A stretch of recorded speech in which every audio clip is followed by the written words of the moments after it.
Monsieur le Premier ministre, Monsieur le ministre de la Défense, Général, permettez-moi de me présenter. Je m'appelle François Rousseau. Je dirige un groupe de recherche informel qui n'apparaît pas dans vos organigrammes. Le président, à qui j'en réfère personnellement et exclusivement, a pensé utile et même nécessaire que je vous débloque sur pas mal de sujets. Vous pensez, en tant qu'initié, être mieux informé que la plupart des gens. Permettez-moi d'en douter. En ce moment même, il se passe des choses suffisamment graves pour que les informations et les documents que je vous réserve vous soient divulgués. Voilà, une opération de manipulation inégalée à ce jour à l'échelle planétaire est en train de se mettre en place. Ce sera le sujet final de mon intervention. En ce qui concerne notre époque, tout a vraiment démarré juste avant la Seconde Guerre mondiale. Hitler a brisé certains tabous, comme celui d'avoir recours à l'occultisme ou aux sociétés secrètes. L'Ahnenerbe, une organisation nazie assignée entre autres à la recherche archéologique et anthropologique, a trouvé ça au cours d'une expédition en Afghanistan. Cet objet volant est appelé Vimana ou Astra par les hindous. D'ailleurs, au cours d'une exploration des sous-sols par les Russes et les Chinois en 1927, des traces d'explosions nucléaires très anciennes ont été décelées. Certaines couches sédimentaires ont été vitrifiées atomiquement il y a 50 000 ans. On peut constater le même phénomène autour de sites de tests nucléaires actuels. Vous devez comprendre qu'Hitler, par ses découvertes, qu'il prend très au sérieux, va ouvrir une boîte de Pandore qu'aucun gouvernement, ami ou ennemi, ne souhaitera refermer par la suite. Derrière l'histoire tragique que nous connaissons tous, une théorie basée sur l'existence de 4 lunes associées aux 4 cycles géologiques. D'après Orbiger, le maître à penser de cette théorie, la Terre aurait subi 4 extinctions semi-globales de la vie dues à la chute d'une de ces lunes. Effectivement, au fur et à mesure du rapprochement du satellite, la gravité s'était modifiée et avait engendré des mutations profondes au niveau génétique. C'est-à-dire qu'elle avait créé une race de géants extrêmement intelligente dont la taille avoisinait les 3 ou 4 mètres. Quelques dizaines de milliers d'années plus tard, la Lune s'écrase. L'impact provoque une sérieuse élévation des mers et un hiver global de type nucléaire. Cette race de géants va disparaître en raison d'une gravité terrestre devenue trop forte et très incapacitante en raison de leur taille hors du commun. Hitler a été initié à ces doctrines et les prises de contact avec le Tibet notamment ont été nombreuses et régulières. Les nazis cherchaient le contact avec les survivants d'anciennes civilisations détentrices de technologies anciennes, comme les Vimana décrits précédemment. Une de ces civilisations a essaimé tout autour de la planète plus de 600 pyramides de pierre, de terre, voire de fer. Ces pyramides sont presque toutes orientées de la même manière, ont toutes des proportions issues du nombre pi et sont toutes situées sur des nœuds magnéto-telluriques. Les plus vieilles sont en Asie. 2 d'entre elles sont immergées, une au sud du Japon à Okinawa, une autre au sud de Cuba. Les 2 ont été construites il y a environ 12 000 ans. Si j'ai commencé par ces petits rappels archéologiques, c'est que notre civilisation est la 4e du cycle que je vous ai décrit précédemment. Oui, je sais, ça peut vexer notre orgueil, nous ne sommes ni les premiers, ni les derniers. Vous comprenez alors que l'étude et la compréhension des quelques prototypes récupérés étaient la priorité absolue, afin d'assurer aux nazis la domination du ciel, alors que les Alliés misaient sur la maîtrise de l'atome et la fabrication des premières bombes nucléaires. Ces bases secrètes abritaient toutes des recherches supervisées par les nazis. Dans l'une de ces bases travaillait Victor Schauberger, le père des ovnis nazis. Schauberger dirigeait l'unité Vril chargée de la recherche sur l'antigravitation. Il est mort en 1958 au Texas, alors qu'il travaillait sous la protection des États-Unis à l'amélioration de ses propres soucoupes volantes devenues depuis américaines. Vous Vous allez vite comprendre que 70% des phénomènes aériens inexpliqués sont humains et n'ont rien d'extraterrestre. Une fois la Deuxième Guerre mondiale terminée et la technologie nazie pillée systématiquement par les Américains et les Russes, l'enjeu premier était de continuer, voire d'achever la recherche nazie dans le plus grand secret. Le projet Rainbow, connu surtout pour l'expérience de Philadelphie, en a été la preuve immédiate.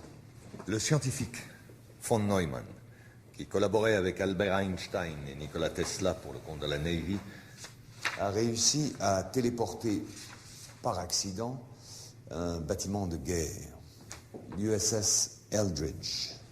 Ces photos, fournies par Maurice K. Jessup avant sa mort suspecte, sont les rares témoignages de cette expérience unique en son genre. À la même période, les premiers essais de prototypes à technologie indo-aryenne ne passaient pas inaperçus. Les militaires devaient trouver une parade plus efficace que la mise au secret. C'est à peu près à la même période que Kenneth Arnold, pilote de l'US Air Force et agent de la CIA, lance la plus grande opération de manipulation sur l'existence des ovnis. Faire croire au peuple que cela n'existait pas n'était pas la bonne solution, n'était pas suffisant. Discréditer et effrayer la population par une désinformation systématique était beaucoup plus efficace. L'OVNI et le para-humain appartiennent désormais au cinéma, à la télévision et à la paranoïa collective, et non pas aux scientifiques, comme cela aurait dû être le cas. En mai 1947, les services secrets américains découvrent l'existence d'un ancien ovni terrestre craché sur les monts Altaï, à la frontière russo-mongole, récupéré secrètement par les Russes. À ce moment-là, la tension entre les deux blocs monte d'un sérieux cran. La découverte a été de taille, et pour ne pas perdre la face, le Pentagone allié à la CIA ont décidé de mentir et de monter un gros coup de bluff. Et font croire aux Russes et au monde entier qu'eux aussi ont récupéré un ovni à Roswell en juillet 1947. Bien entendu, il n'en était rien. Mais le coup de bluff avait réussi. En février 1949, juste après la fausse affaire de Roswell, un ovni est photographié et filmé en Antarctique. C'est la première photo de ce type d'objet en forme de cigare. D'autres apparitions vont alors se succéder par vagues cycliques. Au même moment, les programmes Apollo, sous la direction de Wernher von Braun, battaient leur plein. Et celui-ci n'accueillit pas favorablement les demandes d'expériences paranormales qui ont pourtant eu lieu pendant certaines missions Apollo. Ceci est la dernière expérience connue sur l'amplification psychique et télépathique ainsi que sur la détection de particules psytrons émises par le yogi vers la capsule Apollo. Mais ces tests ont tous été éclipsés par l'apparition systématique d'objets volants non identifiés autour des vols orbitaux et la découverte de traces de civilisation sur la Lune.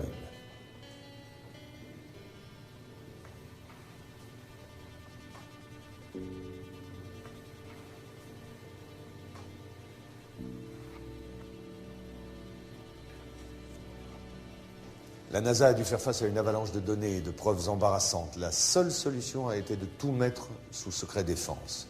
En 1961, la directive JASON met en place un service spécial de retouche d'images. Le but est d'effacer toute trace de civilisation ou de ruines sur la Lune, concernant bien évidemment seulement les clichés à destination du grand public et de la presse.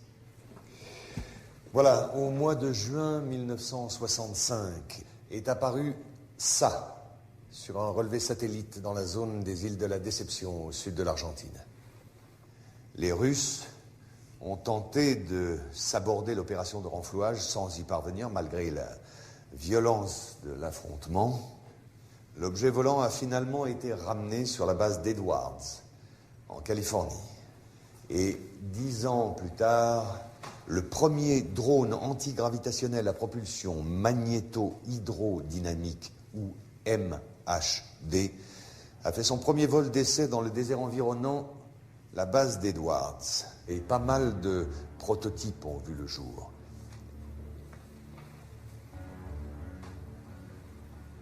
Les Belges en ont eu un petit aperçu lors de la vague de soi-disant ovnis en 1989 et 1990. Le modèle incriminé était un Astra TR-3B ou un XR-7 de forme triangulaire et capable de voler silencieusement à plus de Mach 10. Je voudrais maintenant vous parler d'une autre application concrète d'une de ces technologies, le bombardier B-2. Sa phase de développement a commencé en 1981. Le B-2 officiel qui vola pour la première fois en 1989 va servir de couverture à un autre B-2 non conventionnel qui sera construit en parallèle. Ce modèle ultra secret utilise entre autres un système de création de plasma, exploitant l'écoulement de l'air ambiant comme générateur MHD. Ce système va provoquer une ionisation de l'air autour du B-2 qui supprime la résistance de l'air tout en assurant une furtivité totale à toute forme de radar. Ce bombardier nucléaire vole depuis 15 ans à plus de Mach 10, peut faire le tour de la Terre en quelques heures, ni vu ni connu. Évidemment, ces recherches militaires vont susciter pas mal de retombées commerciales. Ces 10 dernières années ont vu apparaître des dizaines d'armements non létals, comme les e-bombes ou bombes électromagnétiques, ainsi que des armes à micro-ondes et bien sûr les lasers de puissance.